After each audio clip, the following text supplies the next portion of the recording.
Rumbo al Armagedón. Rumbo al Armagedón, nuestra serie. Y para el día de hoy tenemos, bueno, ya nos dijiste, tenemos el libro de los jueces. El libro de los jueces. Así que con nuestra Biblia en mano vamos a aprender el libro de los jueces, panorama general. Y le hemos llamado caudillaje. Así le hemos llamado. ¿Por qué caudillaje? ¿Por qué caudillaje? Bueno, ahora vamos a explicar por qué caudillaje. Bien. Recordemos, y siempre voy a hacer mi dibujito. Hacer mi dibujito a ver, este es el Antiguo Testamento en hebreo. Este es el Antiguo Testamento en hebreo y vamos a hacer la transformación, ¿no? En hebreo, aquí en hebreo, tenemos el nombre de Shofetim. ¿Shofetim? Sí, Shofetim. Shofetim. En hebreo, Shofetim significa es un libertador.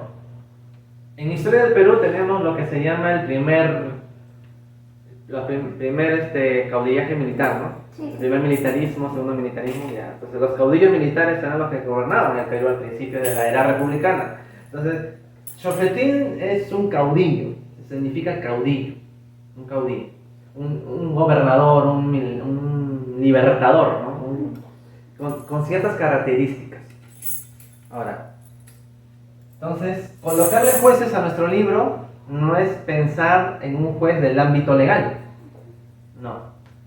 Pero se tiende a pensar que son jueces del ámbito legal, o sea, alguien que juzga una acción, ¿no? Ya sea para condenarlo o para salvarlo. Bueno, esto se adjudicó porque del hebreo, del Antiguo Testamento, se hizo una traducción que se llama la Vulgata Latina. Hemos dejado de lado nuestra Septuaginta, que está en latín, la Vulgata. La Vulgata Latina, en latín. Antiguo y Nuevo Testamento, acá está todo en latín. Entonces, este Antiguo Testamento en hebreo pasa acá y acá se le dio este nombre de jueces. Liber Judicum, así. Liber El libertador, mejor dicho. Liber Judicum. En latín, ¿no? Juez, un juez. El libro del juez o de justicia. Bueno, el latín de esta vulgata es interesante. Me gustaría aprender latín. Solamente sé hebreo y idiomas. Muy bien, entonces, así se llama nuestro libro. Pasó de Shofetim, así lo llaman también los actuales judíos, hebreos. Nosotros le llamamos jueces porque viene de la vulgata latina Liber Judicum. Muy bien. Ahora, el libro va a narrar en una historia que abarca un periodo en la historia de Israel. Un periodo. Abarca desde los tiempos de Josué, desde aquí, desde tiempos de Josué, hasta el reinado de Saúl, o antes del reinado de Saúl. O mejor dicho, sí, en el reinado, vamos a poner, ¿no? Hacia el reinado de Saúl. ¿Sabes que Eli? ¿No? Había un profeta que se llamaba Eli, creo. Elí, no, el sacerdote Elí, el que instruía a Samuel. Ajá. Eso vamos a verlo la próxima semana con Samuel. Muy bien, entonces más o menos desde Josué hasta el reinado de Saúl va desde 1200 aproximadamente, este año 1200 hasta el 1030 o el 1020, 1030 o 1020 antes de Cristo, por si acaso, antes de Cristo. Abarca todo ese periodo. Claro, yo estoy tomando aquí la postura, digamos, académica, la que abarca desde 1200 hasta el 1020.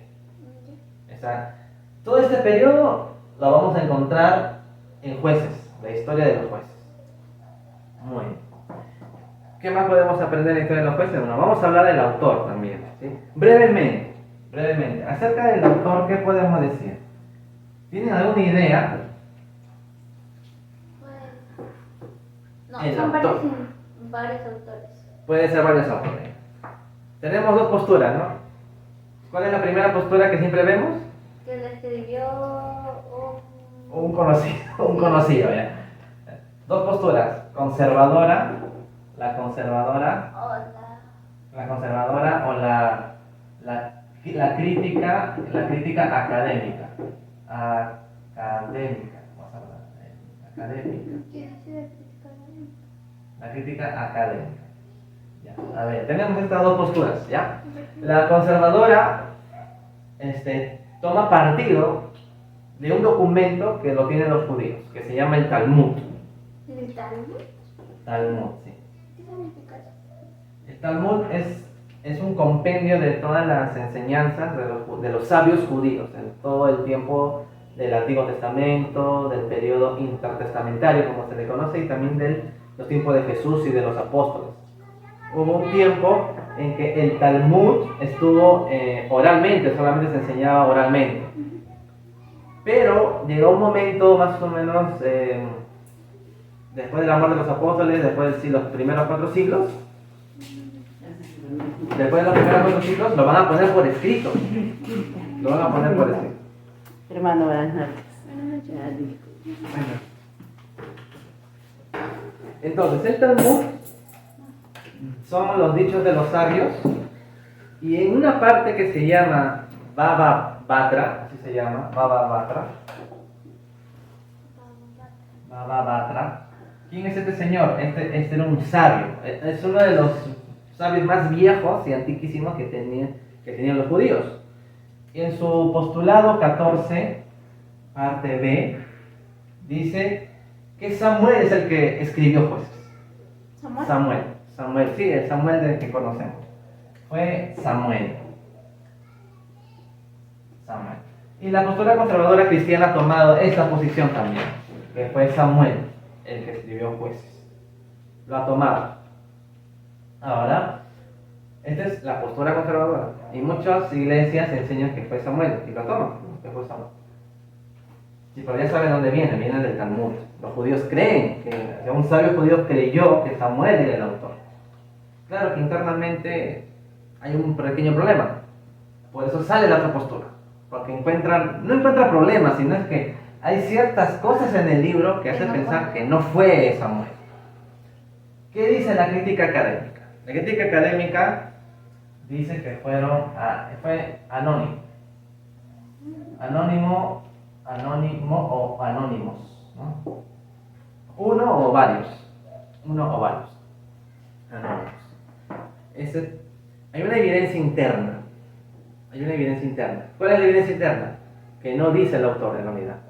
Jueces desde el principio a fin no dice quién escribió. Solamente se narra la historia. No da ningún Autor. No da ningún nombre. No dice entonces Samuel vio.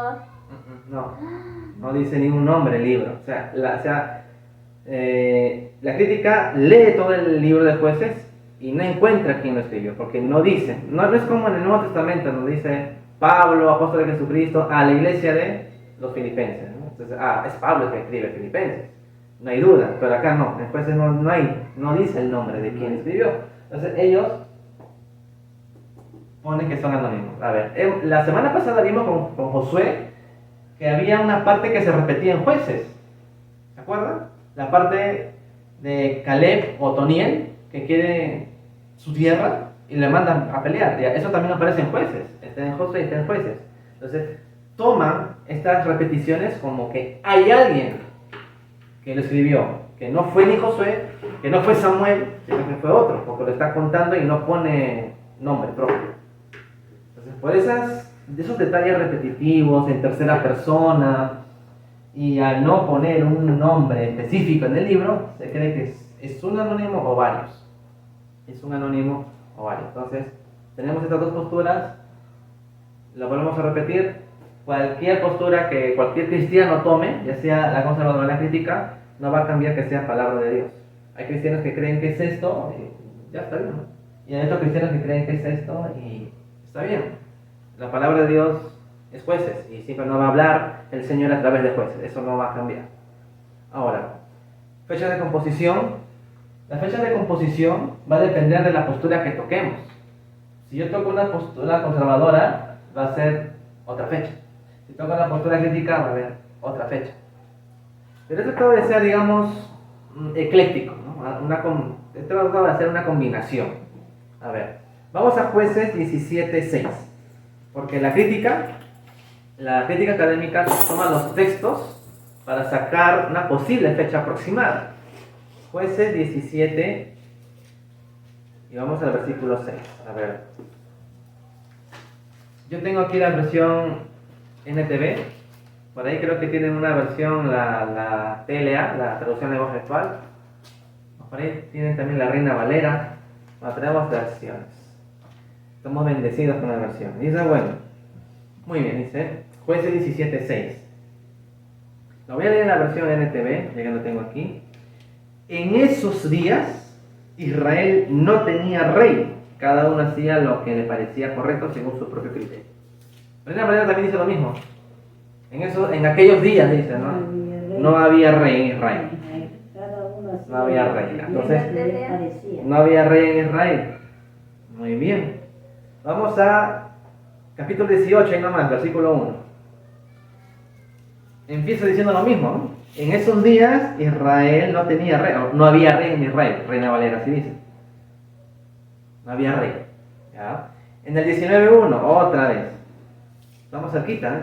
También dice lo mismo. En esos días, o en aquellos días, no había rey en Israel. Bueno, Israel no tenía rey, dice aquí en la NT. No había rey en el pueblo de Israel. Vamos al 21-25, que es el último versículo del libro. En esos días no había rey en Israel y cada uno hacía lo que le parecía correcto según su propio criterio. ¿Ya? Entonces, sugieren estos textos que, ya sea Samuel o los anónimos, que sí había un rey en el momento en que se estaba redactando Jueces. Porque está diciendo que en aquellos días no había. Implica que mientras se escribe el libro, sí hay un rey. Está narrando un hecho que ya pasó. El autor, ya sea Samuel o ya sea un anónimo. ¿Ya? Entonces, sí había un rey en ese momento que se escribía. ¿Ya? Entonces, vamos a tener otro criterio también. Es necesario entonces tener en cuenta la conquista de Jerusalén también. ¿Por qué, hermano? Bueno, vamos a Jueces 1. Vamos a Jueces 1. En Jueces 1, capítulo 21, nos va a decir que Jerusalén, bueno, Jerusalén fue el nombre que se le dio cuando fue conquistado por David. Pero antes no se llamaba así. En el tiempo de los jueces se llamaba Jebús. Jueces 21. A ver, alguien con voz de trompeta, a ver. Vamos. Jueces 1:21. Mas a Jebuseo que habitaba en Jerusalén no lo arrojaron a los hijos de Benjamín. Y el Jebuseo habitó con los hijos de Benjamín en Jerusalén hasta hoy. Los Jebús, de Jebuseos, ¿no? Gentilicio Jebuseo. Jebús entonces, ya. A ver. Tener presente este criterio porque se llamaba Jebús. Jebús, que en ese momento que está escribiendo el autor, todavía en ese momento se llamaba así, todavía no había sido conquistado. ¿Cuándo fue conquistado Jebús, que es Jerusalén? Fue conquistado por David aproximadamente en el año 1000. Aproximadamente. En el año 1000. Antes de Cristo, por si acaso. Ya, entonces, aquí fue conquistada este pueblo, pero Jueces, el autor está diciendo que mientras él escribe todavía no está siendo conquistado. Entonces, tenemos que partir de aquí hacia atrás para buscar una fecha de composición del libro. ¿Cuándo se escribe el libro? ¿Ah? Entonces, teniendo en cuenta el primer criterio que sí hay rey, cuando se escribe el libro, sí hay un rey, cuando se escribe el libro, teniendo en cuenta que Jebús recién se conquista acá, pero en Jueces no está conquistado, entonces tiene que haber, digamos, un rango o una época en que se determine o que se proponga cuándo se escribió Jueces. Si el primer criterio me dice que si hay un rey, entonces el primer rey de Israel, ¿quién fue? Saúl. Saúl fue el primer rey. El autor, con los primeros textos que hemos visto, ¿no? Pues no había rey en Israel, se presupone que sigue un rey cuando se escribe. Entonces, se toma el primer rey, Saúl. Saúl fue el primer rey y reina más o menos, ya lo puse creo, comienza a reinar entre estos años, antes de Cristo, ¿ya? 1030 al 1020, ahí empieza a reinar. Entonces, si hay un rey cuando se escribe Jueces, se toma el primer rey como punto de partida. Algunos toman David, pero lo incluimos. ¿Por qué? Porque David va a conquistar Jerusalén. Entonces, se propone que el Jueces se escribió aquí, entre este año hasta el año 1000. Ya sea uno o varios de los autores, se compuso dentro de ese lapso de tiempo, más o menos 30 o 20 años de escritura, que se escribió la historia de los jueces en ese tiempo. ¿Sí? ¿Se comprendió? Muy bien. Esos son los criterios que se han tomado para proponer la fecha de composición de jueces. Muy bien, ya sabemos autor y fecha de composición. Hemos tratado de ser eclécticos, una fecha, digamos, intermedia en cuanto a las posiciones, ¿no?, que tenemos aquí, conservadora o crítica. Si tienen alguna pregunta, es el momento. Hablen ahora o callen para siempre. Hablen ahora o callen para siempre. Muy bien. ¿No hay? Todo comprensible. Comprensible. Muy bien. Ahora vamos a ver la estructura. Para sacar una estructura de un libro, ¿saben qué es necesario? Leer todo el libro. Leer todo el libro. Claro, que yo no puedo inventar, ¿no? Ya parte 1, parte 2, parte 10, no puedo inventar. Entonces yo tengo que leer todo el libro para sacar mi síntesis. Ya lo puedo dividir así. Claro, lo que yo presento es una síntesis, ¿no? Estructura sintética, digamos, porque si ustedes ven libros o en internet, la estructura es más larga, ¿no? Porque hay un análisis ahí, no hay síntesis. Lo que hacemos aquí es una síntesis y vamos a partir en 3. Voy a usar otro turno. A ver, 3. Vamos a partir en 3 partes del libro de los jueces. Tenemos la parte introductoria, ¿no? La introducción, así lo he puesto. La introducción. ¿Qué es esa parte de introducción? Bueno, acá se menciona que lo que Israel hizo antes, o sea, el autor escribe, Israel hizo esto. Ahora, también escribe lo que debe hacer Israel. Si ustedes leen del capítulo 1 hasta, digamos, los 10 primeros versículos del capítulo 2, es lo que Israel hizo. Eso ya ocurrió con Josué. Cuando Judá conquista la tierra, Israel deja tierra y muere Josué. Eso ya lo vimos en Josué. Ahora, en Israel, el autor advierte que hay cosas que debió hacer o que debe hacer. En el capítulo 2, versículo 10 en adelante, Israel tenía que obedecer a Dios. Tenía que acatar sus mandamientos como Josué dijo antes de morir, ¿no? Si ustedes van a seguir a los Baales, digan que sí. Si van a seguir a Dios, digan que sí. Pero yo en mi casa serviremos a Jehová. Eso dijo Josué. Entonces, ahí dijeron, no, seguiremos a Jehová, dijeron el pueblo. Entonces, de ahí parte. Entonces, el pueblo debió seguir la ley de Dios. Pero si ustedes leen el capítulo 2, no siguió la ley de Dios. Siempre fue tras los Baales. ¿Por qué? Porque se levantó una nueva generación. La nueva generación que venía no conoció el cruce del Mar Rojo, no conoció las plagas. Entonces siempre una nueva generación ponía en duda los prodigios que habían vivido sus padres y sus abuelos. Eso pasaba en el tiempo de los jueces. La nueva generación que venía era una generación que es muy reacia a los prodigios que vivieron sus abuelos. No creían, por eso se iban tras los Baales, porque era más fácil. No tenía ni un problema y desobedecían a Dios. Eso dice en Jueces capítulo 2, no reconoció a Jehová su Dios. Por eso que venían muchos enemigos y Dios tenía que levantar jueces para librarlo de esos enemigos. El caso más famoso es el de Sansón, que lo libra de los filisteos.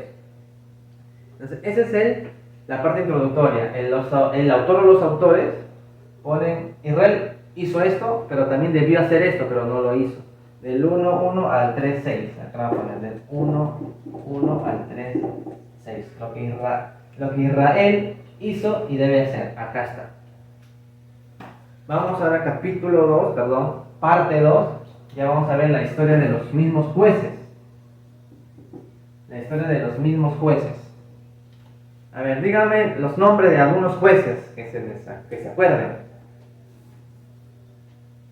¿Jueces del Antiguo Testamento? Algunos no. A ver. Nombres de personajes. El nombre de un juez, a ver. ¿Quién se acuerda? ¿No se acuerda de Sansón? Ya.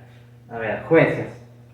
Capítulo 3. A ver, todos con jueces. A ver, vamos a leer sintéticamente jueces. Capítulo 3, versículo 7. ¿Quién es el juez que se menciona allí?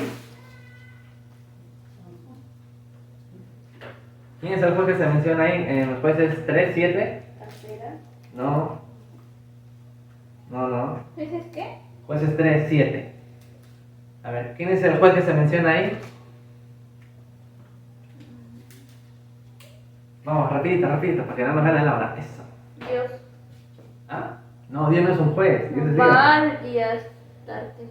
No, Otoniel. Ah, bien. ¿Qué es eso? Otoniel es el juez. Acá no menciona Jue- Otoniel. Sí, menciona Otoniel. Ah, en el 9. No, pero tienes, claro, la historia es del juez, ¿no? Baal es un falso dios, será su falso dios porque se fueron tras ellos los pueblos de Israel, pero se levantó Otoniel para juzgarlos. Muy bien. ¿Qué dijimos?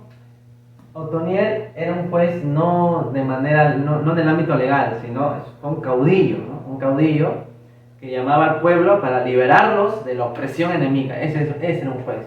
Bueno, la traducción correcta debería ser el libro de los caudillos, debería decir así, no jueces. Pero ya está hecho, ¿qué vamos a hacer? No podemos cambiar.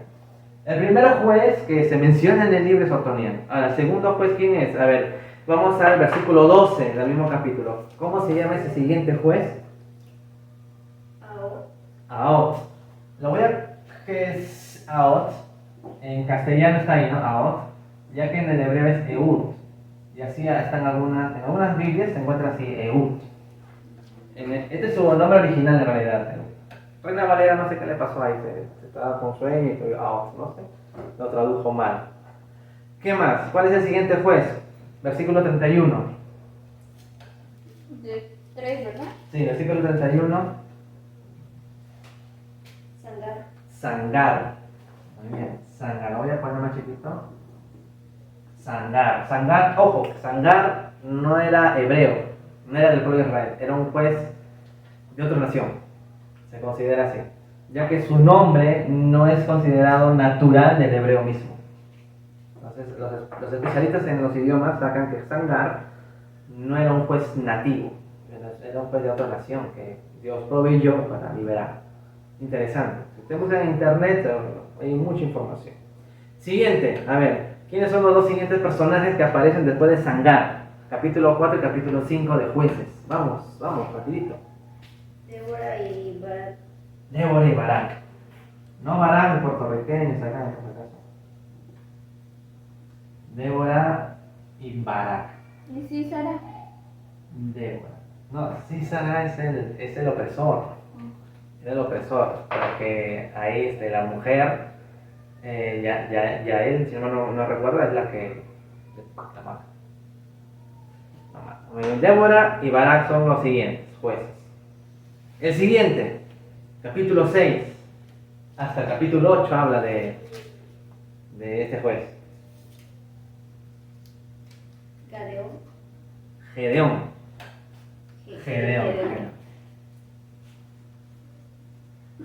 Acá voy a poner bien Barak. Gedeón y sus 300. ¿Han visto la película 300? Yo tampoco, no sé de qué se trata, pero siempre cuando me enseñaron jueces 300 y yo no sabía 300 y siempre mencionaban esa película que no he visto. Ojalá Dios quiera que lo vea una vez en mi vida. Luego tenemos ahí un paréntesis, digamos, el hijo de Gedeón quiere usurpar, digamos, una posición. Gedeón, cuando termina la historia de Gedeón, el pueblo lo quiere proclamar rey, pero él lo rechaza. Y vivo su hijo usurpa ese puesto de ser rey. Entonces el pueblo dice, no, ¿cómo te vas a ser rey? Que dices rey, ¿no? Es Dios su rey, solamente que manda a alguien para liberarlo nada más. Entonces el pueblo se enoja y ya, Abimelech, no, se muere, lo mata. Después de este acontecimiento del hijo de Gedeón, que quiso ser rey, seguimos con el capítulo 10. En el capítulo 10 mencionan a otros jueces. ¿Cuáles son los otros jueces? Capítulo 10 de jueces.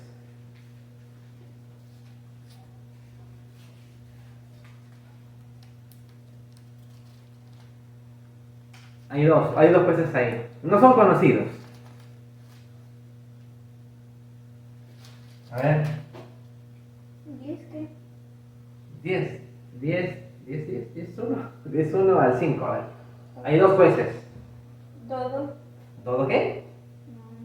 No, no es Dodo. Ahí. Jair y el otro. Vamos. Jefte. No. Estás leyendo mal, Anisa. Estamos en el capítulo 10. Capítulo 10, versículos del 1 al 5. Galat. No es.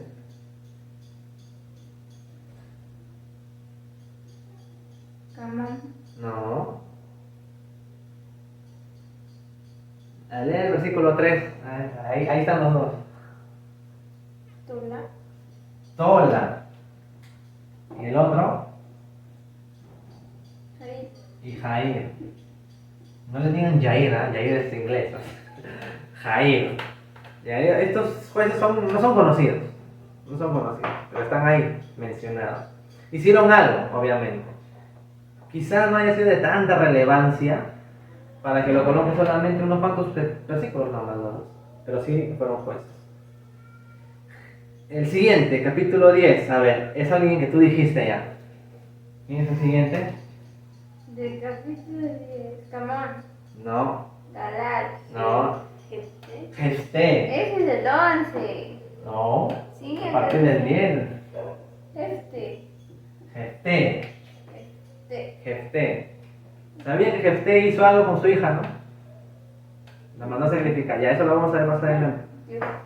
Jefté. ¿No? Jefté. Tenemos a Jefté. A mí no aparece.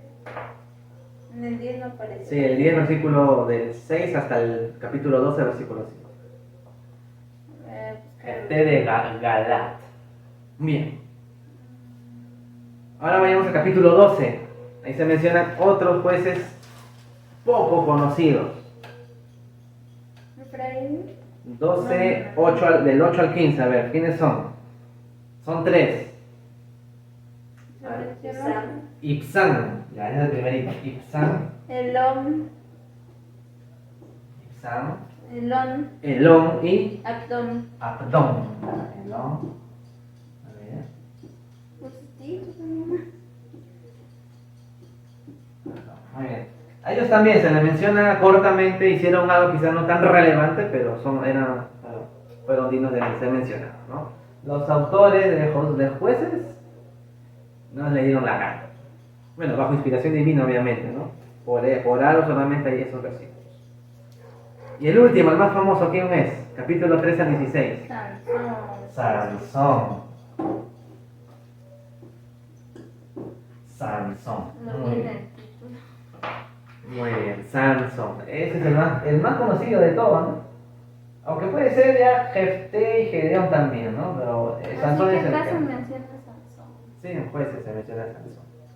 Muy bien. Entonces, después de la introducción donde los autores dicen Israel hizo esto, pero debió hacer esto, ahora, y como no hizo esto, pasó esto. Dios mandó jueces, todos estos jueces. Aquí mandó los jueces.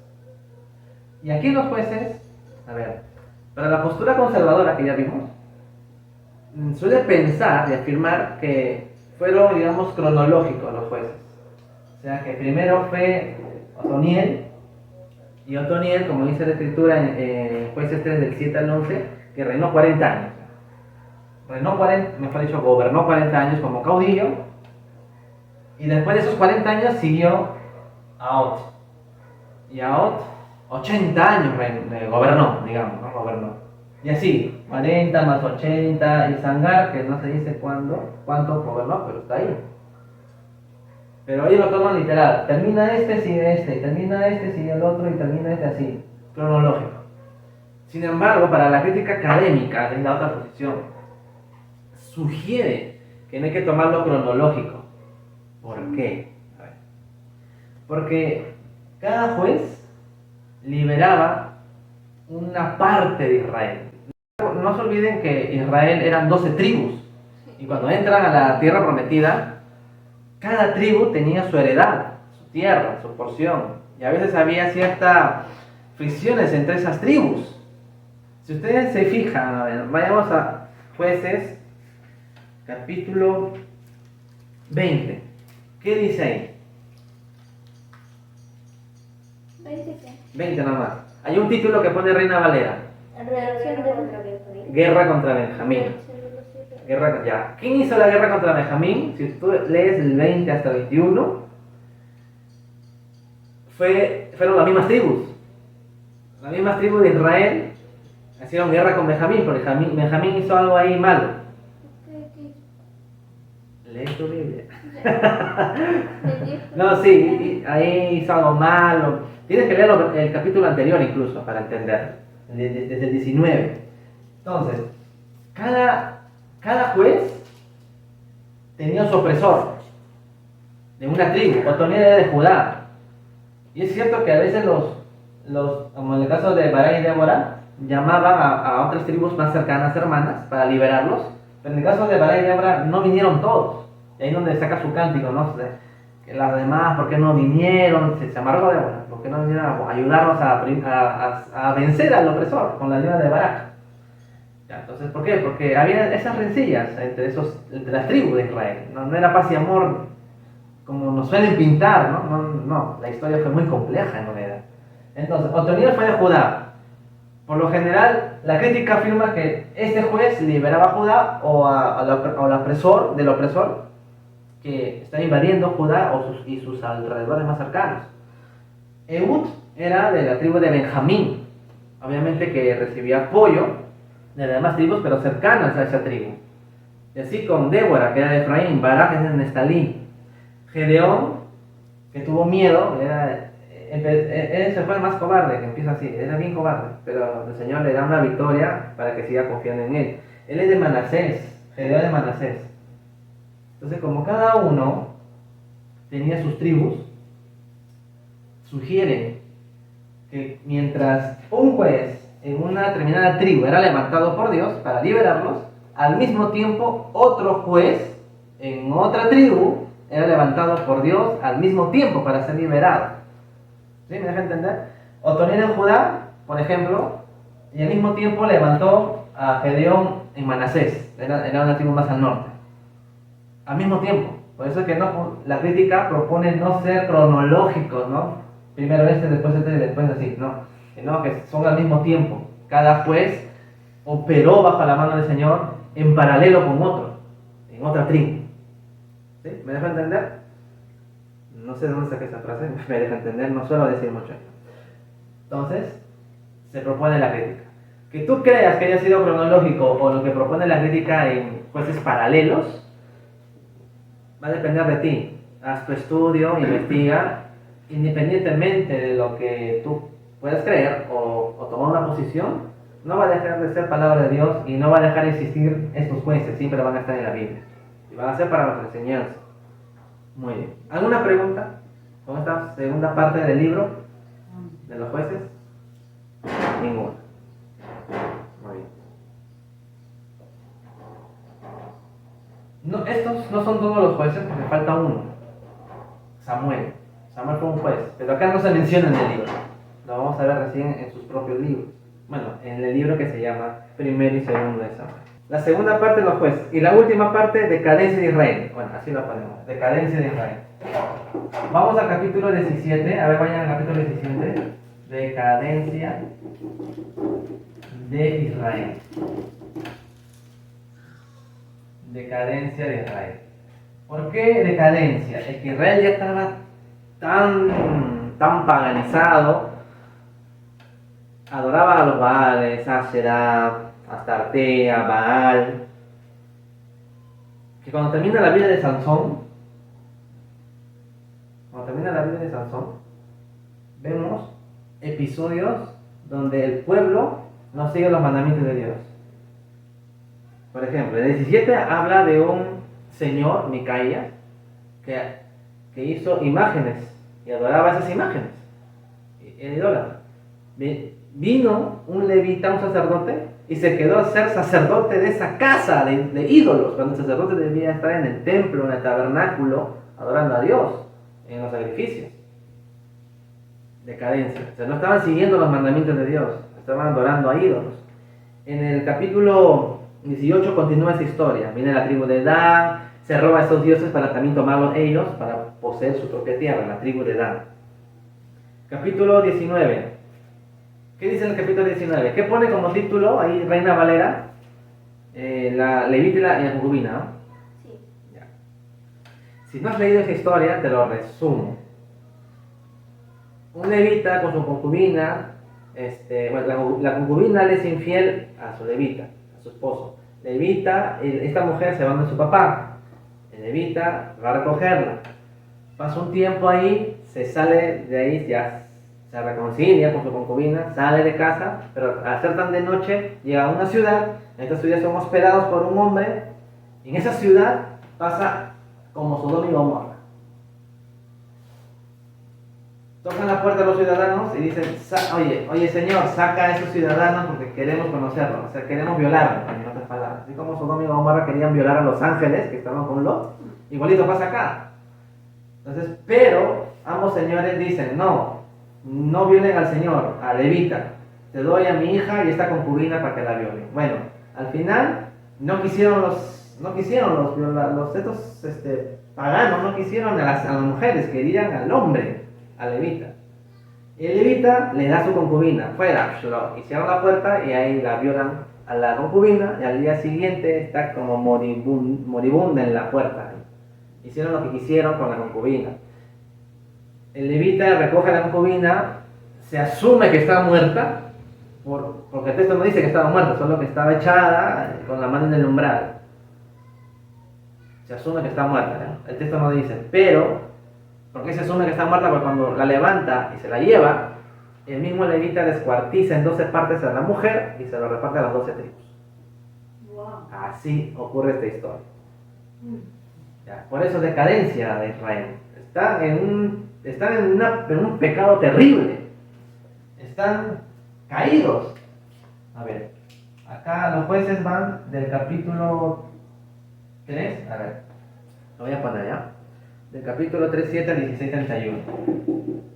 Al 16, 31. Listo, este es del 17, 1 hasta el final. Hasta el 16, 21, perdón, 21 a 25. 21 a 25. Mira, y este es el versículo que acabamos de leer. Todo esto ocurre porque no había alguien que ponga un orden. Todos eran, digamos, provisionales. Dios mandaba a terminaba su tiempo, venía otro. Y por tribu. No había, como dice el texto, un rey para que gobernara todo el territorio y que pusiera orden. No había un rey. Y por este hecho de la levita, la concubina que fue descotizada, ¿no? Viene la guerra con Benjamín. Ya ahí te dejo de tarea para que leas en tu casa. Ahí, listo. Y así termina el libro. El libro termina y en aquellos días no había rey en Israel. Todos hacían lo que bien le parecía. Así dice la Reina Valera. No había. Ahora, ¿por qué suceden estas cosas? ¿No? ¿Por qué acaba tan trágicamente el libro de los jueces? Lo vamos a explicar al final. ¿Alguna pregunta? Lo que ocurre cuando... Acá no hay rey. Aquí no hay rey. Por eso todo el mundo hacía lo que le bien le parecía. Dios, a pesar de que Dios ya había dado sus leyes y el pueblo había dicho, sí, vamos a seguir a Dios, ¿no? Pero las nuevas generaciones eran tercas y se perdían. Por eso es que por estas situaciones de pecado, el Señor mandaba a sus jueces para liberarlos, tenía misericordia. Porque si Dios hubiese querido en su soberana voluntad, no mandaba a nadie, ¿no? Sus consecuencias eran la muerte, como dice Romanos 3:23, ¿no? La paga del pecado es la muerte. La paga del pecado es la muerte. Teología, ahora sí, vamos con la teología. No me tienes que entender mucho porque cada libro tiene sus cositas y siempre a mí me gusta investigar un poquito. A ver, ¿cuál es la teología del libro? Vamos a poner acá. Teología. Teología. En la teología vamos a ver en todo el libro cuatro puntos que forman un círculo teológico cíclico. Nosotros lo encontramos en Jueces capítulo 2. A ver, vamos todos a Jueces capítulo 2. Jueces capítulo 2. Y alguien con voz de trompeta. Ya leí acá a nuestra hermana, por favor tú, Danitza. Capítulo 2, versículos del 11 al 13. ¿Qué dice? Los israelitas dejaron de adorar al Dios de sus antepasados, que los había sacado de Egipto, y empezaron a adorar a los dioses de la gente que vivía a su alrededor. Adoraron las estatuas de dioses falsos como Baal y Astarte. Este pecado de los israelitas hizo enojar a Dios. ¿Hasta el 13? Ya. Continúa, por favor, 3 versículos más. 14. Dice, encendió contra Israel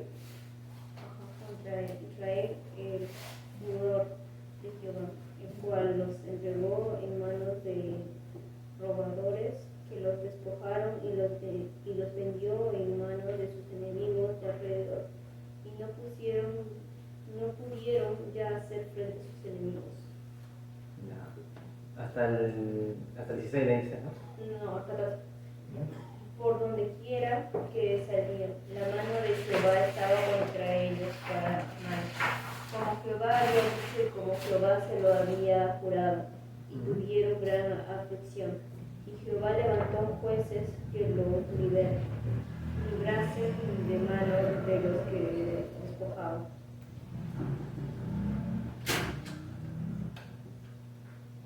Continúa leyendo, no te cantes 16, ¿no? 16. Continúa, por favor, con el 17 hasta el 23. Termina. Sin embargo, ellos no prestaron atención a esos jefes ni fueron obedientes a Dios, sino que adoraron a otros dioses. Sus antepasados habían cumplido los mandamientos del Dios verdadero, pero ellos no los cumplieron. Dios ayudaba a los jefes que él ponía.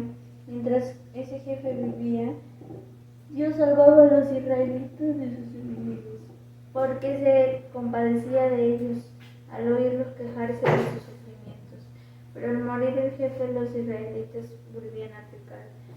Su comportamiento era peor que el de sus padres, pues servían y adoraban a otros dioses y tercamente se negaban a cambiar esta actitud.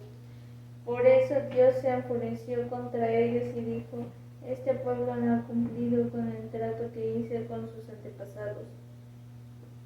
Me han desobedecido, así que ya no voy a echar a ninguno de los pueblos que todavía quedan en el territorio. Desde que Josué murió, usaré a sus pueblos para ver si los israelitas en verdad quieren obedecerme, como lo hicieron sus antepasados. Por eso Dios no expulsó enseguida a los pueblos que Josué no había podido derrotar, sino que les permitió quedarse. Okay. Este es el círculo teológico, así lo llaman, solo en Jueces. ¿Qué se encuentra? El pueblo va a los ídolos de Canaán. Cuando Dios, ya habíamos hecho Deuteronomio, Dios dice: no vas a idolatrar a la luna, al sol, ¿no? Como hemos leído, porque ya vas a entrar a la tierra, y ese pueblo es un pueblo mega idólatra. Entonces Dios les advertía, pero ahora este pueblo está idolatrando a los dioses de cananeos que están ahí. Pecado, hay una doctrina de pecado. Por el pecado, como hemos leído, ¿qué mandaba el Señor? Su ira, ¿no? Su furor. Consecuencia. Entonces, había pecado, el Señor mandaba su ira. furor. Hay una consecuencia por el pecado. O sea, el castigo, la ira de Dios era mandado a un opresor, a un madianita, a un amonita, ¿no? A los filisteos, en el caso de Sansón, y hasta los tiempos de David van a estar los filisteos. Entonces, el pueblo, al verse oprimido por los opresores de las demás tierras, de las pequeñas ciudades que no habían conquistado, se pedía ayuda ¿a quién? A Dios. A esto le llamamos arrepentimiento, porque clamaban al Señor para que los liberara de su opresor, de su castigo que el Señor mandaba. Círculo. Se arrepentía el pueblo. Y cuando el pueblo se arrepentía, ¿qué hacía Dios? Mandaba la liberación a través de un caudillo, de un juez, de un juez. Otoniel, Jefté, Barak, ¿qué más? Jefté, Gedeón, Sansón, es lo más conocido. Eos. Entonces Dios veía el arrepentimiento del pueblo y mandaba su sanción a través de un juez, de un caudillo. Es mejor decirle caudillo, como ya hemos explicado, un caudillo. Después, el juez, el caudillo, era carismático, ¿no? Él decía, vamos a la batalla, los animaba, los levantaba, ¿no? Porque el Señor les había mandado que lo hagan. Eran carismáticos, tenían esa característica de levantar al pueblo, de animar al pueblo para ir a la batalla y ser liberados de la opresión. Muy bien, entonces, ¿y qué es lo último que dijo Danisa, ¿no? En el texto dice que mientras vivía el juez, había paz.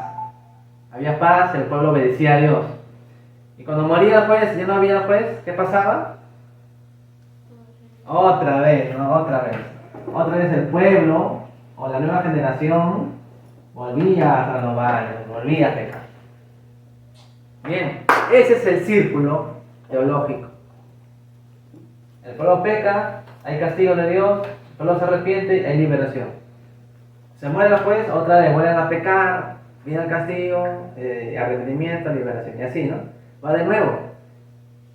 Por eso tenemos todos los jueces que hemos visto en sus tribus respectivas. Bien. Entonces, como se puede apreciar en este círculo, ¿quién es el centro de esto? ¿Quién vendría a ser el centro? Eso sí lo vimos en una serie pasada. ¿Quién sería el centro de todo este círculo teológico? Para nosotros, ahora en el nuevo pacto. ¿Quién es esa persona? ¿Quién es esa persona?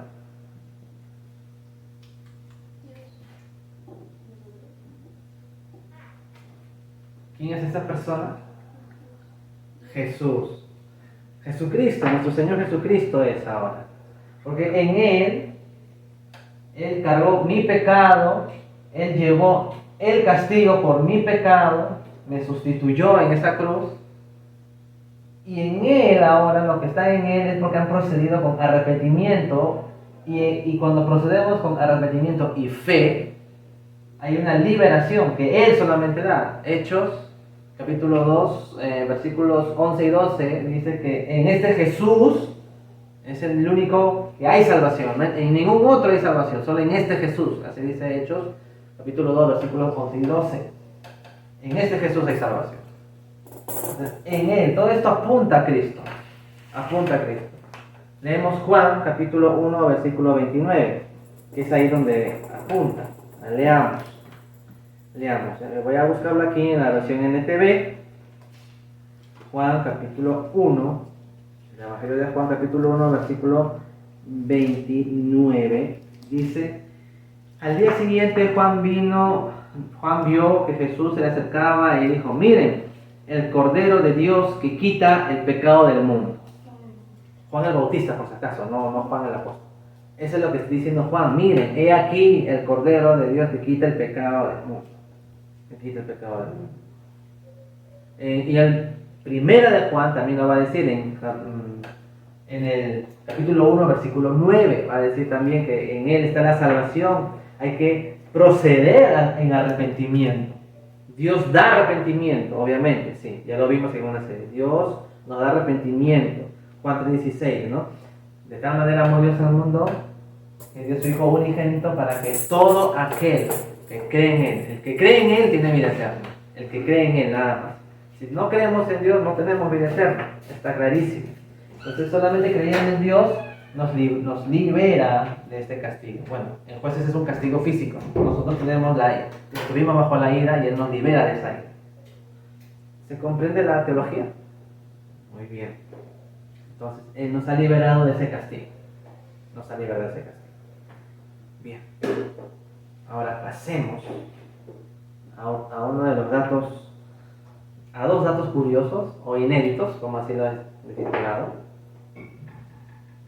Pregunta de nuevo.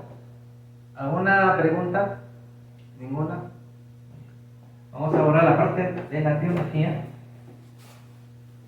Vamos a ir con la parte inédita. La parte inédita. A ver, vamos a Jueces capítulo 11. Jueces capítulo 11. En Jueces capítulo 11 vamos a ver la historia muy única en su especie, una historia sui generis. En el capítulo 11, versículo 30.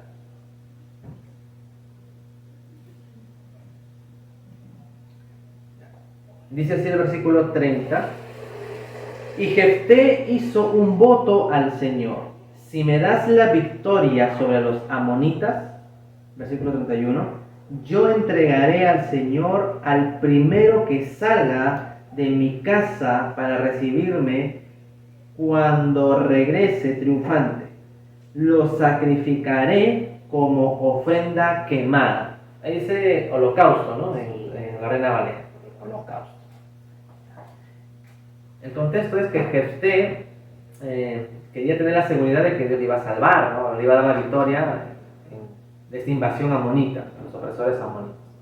Y él así, muy suelto, dice: si tú me das la victoria, entonces yo te prometo que voy a sacrificar al primero que salga de mi casa. La primera persona lo va a dar en sacrificio. O sea, holocausto. A ver, holocausto, como dice la Reina Valera, holocausto. El holocausto, del verbo, de la palabra hebrea olá, así se llama, olá, en hebreo, olá. Olá era la ofrenda, como dice la versión que yo digo, ofrenda quemada. Ofrenda totalmente quemada.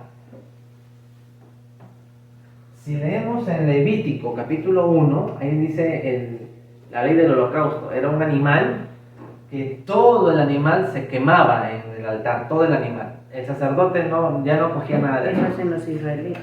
Sí, los holocaustos. Bueno, hacían los israelitas porque ahorita no tienen templo. Pero el holocausto, al quemarse todo el animal, entonces Jefté está diciendo que va a hacer esto. ¿Con quién? Con una persona, con un ser humano. Eso es lo que está prometiéndole al Señor Jefté. Jefté diciendo: tú me das la victoria, el primero que salga a recibirme lo voy a quemar vivo.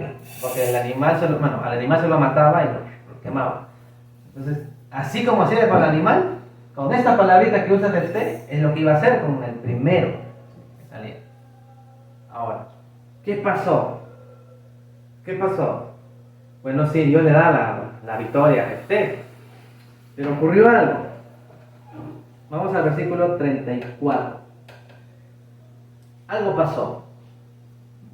A ver, dice: cuando Jefté volvió a su casa en Mizpa, su hija salió a recibirlo, tocando una pandereta y danzando de alegría. Ella era su hija única, ya que él no tenía más hijos ni hijas. Cuando la vio, se rasgó la ropa en señal de angustia. Hija mía, me has destruido por completo. Me has traído una gran calamidad, pues hice un voto al Señor y no puedo dejar de cumplir. ¿Quién le recibió? Jefté dijo, el primero que salga. ¿Quién salió primero? Su hija. Ya, entonces, ¿a quién iba a ofrendar totalmente quemada? A su hija. A su hija. Así, ¿ya? A su hija. La hija de Jefté. La hija de Jefté es la que le salió a recibir, entonces tenía que cumplir su voto. El primero dijo, hola, sacrificio quemado. O sea, tenía que agarrar a su hija al estilo Abraham, cuando la llevó al monte, quería sacrificarlo, pero el ángel lo detuvo ya. Pero aquí tenía que hacer ese proceso, Jefté con su hija, tenía que darle sacrificio. Ahora, acá hay dos posiciones. Hay dos posiciones para qué ocurrió realmente con su hija. ¿En verdad Jefté la sacrificó? ¿O no? ¿Cómo se entiende? Bueno, hay dos posturas. Hay una postura, la postura, digamos, fundamentalista. Fundamentalista, digámoslo así, ¿eh? Que dice que no fue. Dice no la sacrificó así como menciona la palabrita que esté hola, el sacrificio quemado, no la sacrificó. ¿Por qué? Porque se ampara en los siguientes versículos. A ver, versículo 36. Y ella le dijo, lee tu Biblia en Jueces, estamos en Jueces capítulo 11, versículo 36. Versículo 36. Dice la hija, Padre, si hiciste un voto al Señor, debes hacer conmigo lo que prometiste, porque el Señor te ha dado una gran victoria sobre tus enemigos, los amonitas. Pero antes permíteme hacer una sola cosa. Déjame subir a deambular por las colinas de las palmas, a las colinas y a llorar con mis amigas durante 2 meses, porque moriré virgen. Ya. Sigamos leyendo. ¿Qué le dice Jefté? Puede decir, anda. Y la dejó salir por el término de 2 meses. Ella y sus amigas subieron a las colinas y lloraron porque ella nunca tendría hijos. Cuando volvió a casa, su padre cumplió el voto y se había hecho, que había hecho, y ella murió virgen. Así que se hizo costumbre en Israel que las jóvenes israelitas se ausentaran 4 días cada año para lamentar la desgracia de la hija de Jefté. Pero acá notemos una cosa, siempre está la palabra virgen. La Reina Valera, ¿qué dice? Voy a morir. Pelea. ¿Ya la Telea qué dice? ¿También dice virgen? No. ¿Qué dice? ¿Doncella? No, tampoco. A ver. Dice. 39, en el 39. ¿Qué dice? Se pasaron los 2 meses, regresó a donde estaba su padre, quien cumplió con ella su promesa que había hecho, y ella murió sin haberse casado. Sin haberse casado. Virgen. Claro, que en ese momento la moral era tan alta que no podía tener fornicación antes del matrimonio, porque ya era impuro. Entonces, desde te dice virgen sin haberse casado. Ese hecho de no haberse casado implica algo.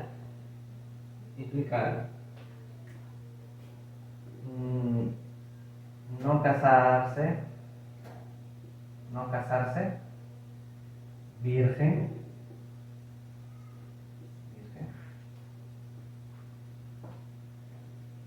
Eso lo toma la postura fundamentalista, digamos, que dice que no la mató, sino que al indicar que no se casó, no tuvo hijos, fue virgen, en realidad Jefté hizo, digamos, el pago por su hija, o sea, hizo un sacrificio, digamos, redentor, un animal redentor, porque dentro de esta postura fundamental dice, o que su hija, digamos, hizo el sacrificio de celibato, digamos así. O sea, de no casarse nunca. Así lo toman ellos, que su hija en realidad nunca se casó. Ese fue el sacrificio que hizo su hija, Jefté. Porque al no tener descendencia, su nombre, o sea, permanecer en el nombre de la tribu, de la casa, de la familia, era importante para esos tiempos. Entonces, morir una hija que se muera sin dar hijos también era mal visto, sobre todo una mujer, porque la mujer de ella iba a nacer el Salvador. Y toda mujer que quedaba embarazada se esperaba que fuera siempre un varón, porque de él tenía que venir un Salvador. Eso viene desde Génesis, capítulo 3, versículos 14 y 15, cuando pecan, ¿no? Muy bien, entonces, así lo ven ellos. Entonces, al decir no casarse, el sacrificio era un sacrificio, un sacrificio, digamos, de castidad. El sacrificio de castidad, así lo ven. Sacrificio de castidad.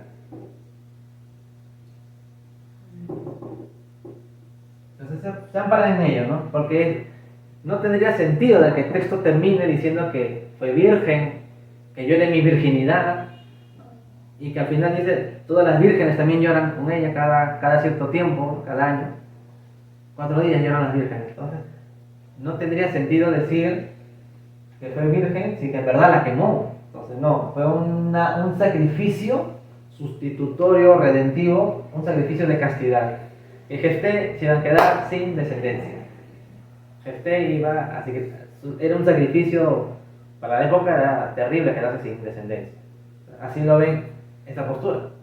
Y se amparan en el texto también de Samuel, cuando la mamá le dice, te voy a dar a mi hijo, ¿no? Si tú me das un hijo, Ana no podía tener hijos, tú dame un hijo y ese yo te lo voy a dar a ti, te lo voy a dedicar. Entonces la mamá lo cuida y cuando llega el tiempo se lo das a servicio al Señor, ya nunca más lo ven.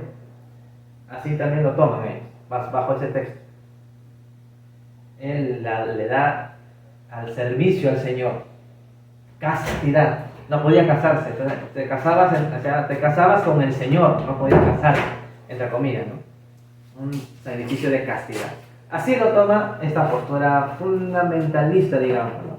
O literal. Postura fundamentalista o literal. Pero hay otra posición. Hay otra posición. ¿Cuál es, hermano? La posición que dice que sí la quemó. Que sí. Sí la quemó. Y se avala más en el contexto histórico. Porque uno, Jefté venía de un contexto muy idolátrico. Jefté venía de un contexto muy pagano. Y él en su desesperación hizo una promesa a la ligera, ¿no? Yo voy a sacrificar a alguien, quemar a alguien, al primero que salga de mi casa. Ya. Él usó esta palabra, por tanto, refuerza la otra postura que sí, en verdad, al pronunciar esta palabrita y su contexto idolátrico, y que el contexto decía que al no cumplirse la palabra de alguien, el voto de palabra de alguien que no cumpla, era mal visto. Era caer en desgracia, caer mal ante la sociedad.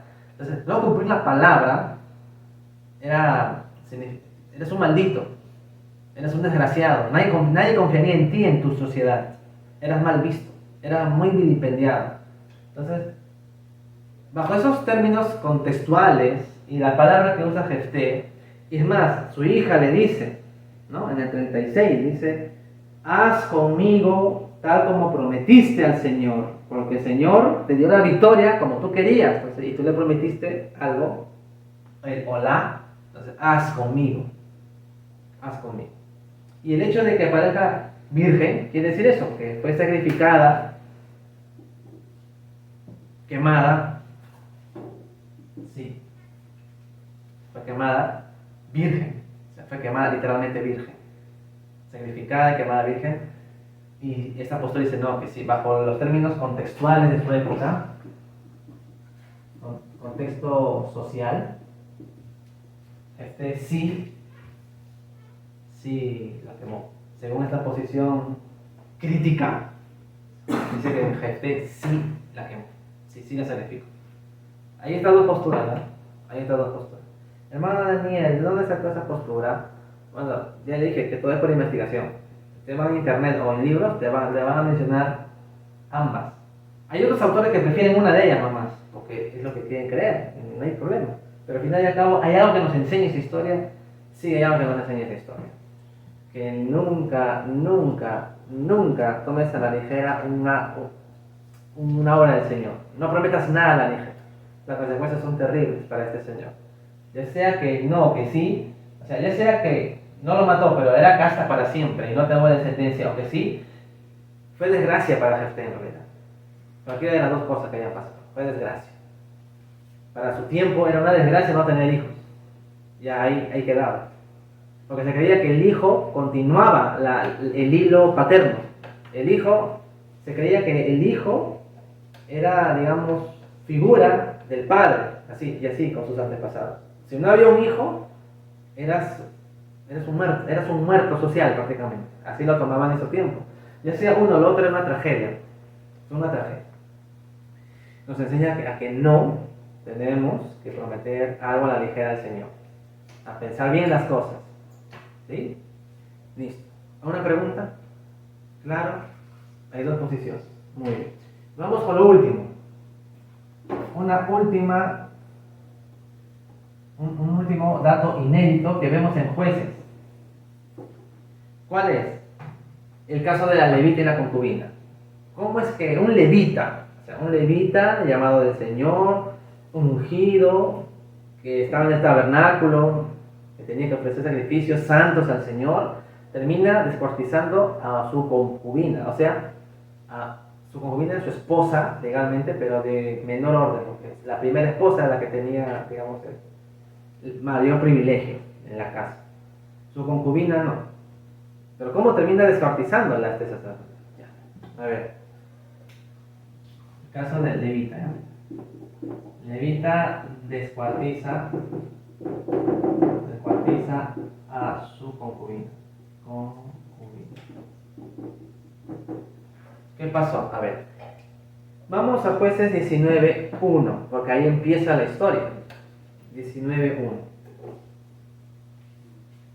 Vamos todos a Jueces 19:1. Jueces 19:1. Ya vamos a acabar con esto. Jueces 19:1. ¿Cómo empieza? A ver, ¿cómo empieza esa historia?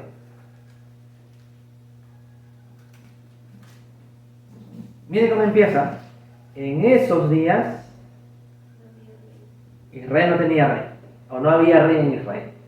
Así dice Reina Valera, ¿no? Siempre invirtiendo el orden de la oración, Reina Valera. Parece que es un español antiguo también, lo que usa Reina Valera ahí. Bien, no había rey, así dice. No había un rey en aquellos días.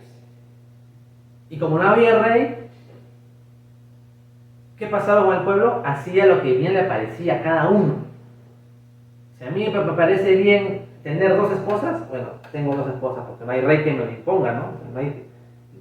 No se daban cuenta que estaba la ley de Dios. Pero el autor pone que la causa es que no hay rey, no hay alguien que ponga un orden. Esa es la causa. Historias como estas, la de descuartizamiento de este levita, es más, y que le dé a su concubina a esos hombres que querían violarlo a él, porque lo querían violar a él, no querían a las mujeres siquiera, a los hombres. Había una depravación total en esos días. Pero el levita le da a su concubina para que satisfagan sus placeres carnales con ella, y lo termina descuartizando. Ojo que la concubina le fue infiel a levita, al principio de la historia le fue infiel. Pero él quería reconciliarse. Ahora, hay otro tema ahí de que si en verdad la buscó con amor, porque el texto dice la buscó amorosamente para reconciliarse, pero al terminar descuartizando, a uno se pregunta, ¿en verdad la buscó con amor? ¿En verdad? Porque la termina dando a los ciudadanos malvados, que querían violarlo a él. Lo querían violar. Entonces, no había rey. Cuando vamos al libro de los Jueces, aparece Saúl, el primer rey. Aparece David, el sucesor de Saúl, como segundo rey de Israel. Y Salomón, en segunda de Samuel, como el tercer rey de Israel. Reyes. Y a partir de ahí vienen ya los otros reyes en el reino dividido, norte y sur. De Samuel en adelante aparecen los reyes. Y cuando hay un rey, sí se ponen las cosas en orden. Si el rey era conforme, rey, si había un rey conforme a la voluntad de Dios, si el rey era conforme a la voluntad de Dios, todo iba bien. ¿Por qué? Porque la voluntad de Dios estaba en su ley. Y hemos leído en Deuteronomio que si hay un rey, tenía que tener una copia de la ley. Una copia de la ley. Entonces, la ley de Dios. El rey tenía que obedecer la ley de Dios. Al obedecer la ley de Dios, estaba dentro de su voluntad y el pueblo tenía orden. Porque él es el que mandaba. El rey que hacía esto, Israel estaba feliz y contento.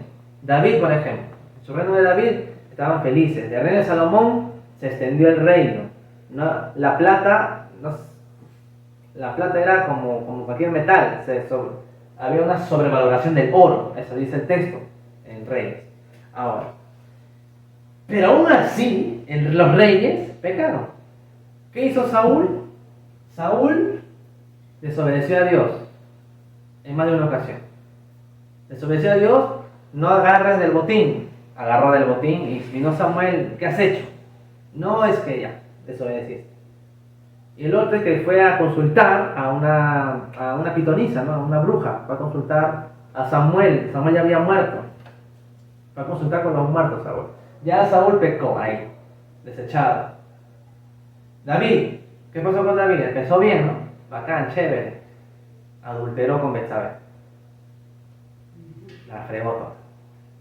Salomón, el rey más sabio de todo Israel. No hubo otro rey como él, así dice la Biblia en Reyes, Primera de Reyes. No hubo otro rey. ¿Qué pasó? Se casó con 1000 mujeres. Y 1000 mujeres paganas incluso, que la llevaron a adorar a dioses, a sus dioses paganos, a los Baales. Todos estamos fregados. Desde Saúl hasta el último rey había pecado todavía. Los reyes eran pecadores. Josías, Ezequías también, Sedequías el último también, todos habían cometido sus pecados. ¿Habían reyes buenos? Sí, habían reyes buenos, pero los reyes pecaron en su conjunto, hicieron lo malo ante los ojos del Señor. Entonces, cuando el rey era malo, el pueblo estaba también en desorden. Y volvían al estado del tiempo de los jueces. El pueblo hacía lo que bien le parecía. O sea, el rey no estaba dentro de la voluntad de Dios, era un idólatra. Israel también era idólatra. El pueblo también era idólatra. Entonces, este rey físico no satisfizo el orden que debía haber bajo la ley de Dios. ¿Quién es la persona entonces que tenía que satisfacer el orden de Dios? La vida plena dentro de la ley de Dios. ¿Quién? Una persona. ¿Quién? No. Jesús. Él. Acuérdense, a ver. Yo creo que comencé diciendo, o no lo dije, pero lo voy a repetir. Si en ese caso no lo dije, lo voy a decir ahora. La Biblia tiene su centro en Jesucristo. Todo lo que el Antiguo Testamento va a hablar es tipo y sombra del cumplimiento en Jesús. Y ahora en Jesús, en el Nuevo Pacto, tenemos el Nuevo Testamento para complementar lo que el Antiguo Testamento nos quiso decir. Sin Cristo no tenemos entendimiento del Antiguo. Por eso todo lo que vamos a estudiar hasta el Apocalipsis, Jesucristo es el centro, nuestro Señor. Él, nuestro Señor, es el verdadero Rey. ¿Por qué creen que le dicen Hijo de David a Jesús?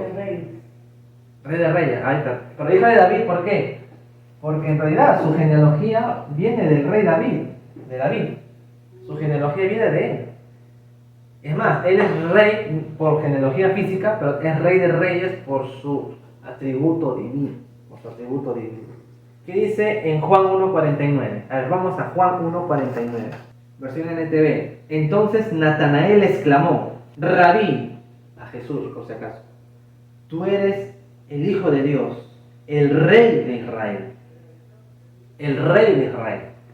Mateo 27:11 también va a decir lo mismo. A ver, vamos a Mateo 27:11.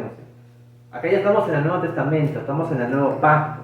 Dice, versión NTV, Jesús se encontraba frente a Pilato, el gobernador romano. ¿Eres tú el rey de los judíos? Eso es lo que le pregunta Pilato a Jesús. Jesús dice, tú lo has dicho. tú lo has dicho. O sea, Jesús está afirmando que Él es el rey. Él es el rey. O sea, el rey físico, desde David hasta Sedequías, no satisfizo el orden de Dios que debía tener el pueblo, porque estaba en pecado. El único que pudo satisfacer todo este desorden en el pueblo de Israel es Cristo. En el nuevo pacto ahora nosotros somos su pueblo. Bueno, llegando a Gálatas lo voy a explicar mejor. Pero los que están en Cristo somos Israel, el verdadero Israel. Entonces su pueblo, que somos nosotros, el verdadero Israel, en Cristo ya estamos dentro de su voluntad. Llega el orden a nuestra vida. No había rey. Llegó el rey verdadero, ahora sí puede haber orden.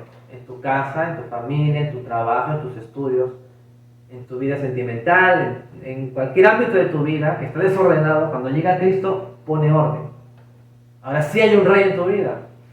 Cuando no hay rey, desastre, desgracia, lloras, te quebrantas. Pero cuando llega el rey de reyes, Apocalipsis dice que es el rey de reyes, Apocalipsis 19:6, hay orden, hay paz, hay tranquilidad, hay sosiego. Tu vida cambia, se transforma, porque hay un arrepentimiento y fue genuino. Si tú eres un cristiano, o cristiana, verdadero, tienes a Jesús en tu corazón, lo has aceptado, hay paz en tu vida, hay paz en tu alma. Por eso, hay que entender este contexto de Jueces, no es porque acá se agarran los ateos, no, miren cómo es posible que Dios permita que este levita descuartiza a su concubina, ¿no? Porque así se agarra, ¿no? La Biblia está mal hecha, ¿no? Así dice. No. Es que ellos no entienden la parte teológica, ¿no? Que tenía que haber un rey. Ningún humano lo pudo hacer, lo hizo Jesucristo, nadie más. Él es el que vino a poner ese orden. Y nosotros estamos así como Israel muchas veces, en un desorden espiritual, en una decadencia espiritual, y muchas veces no nos damos cuenta. Tiene que llegar Jesús a la vida de esa persona que está desordenada, en caos espiritual, para poner ese orden. No hay rey en su vida de esas personas. Cuando llegue el rey recién, Jesucristo va a ser un orden en su vida. Amén. Amén. Hasta aquí la lección de Jueces.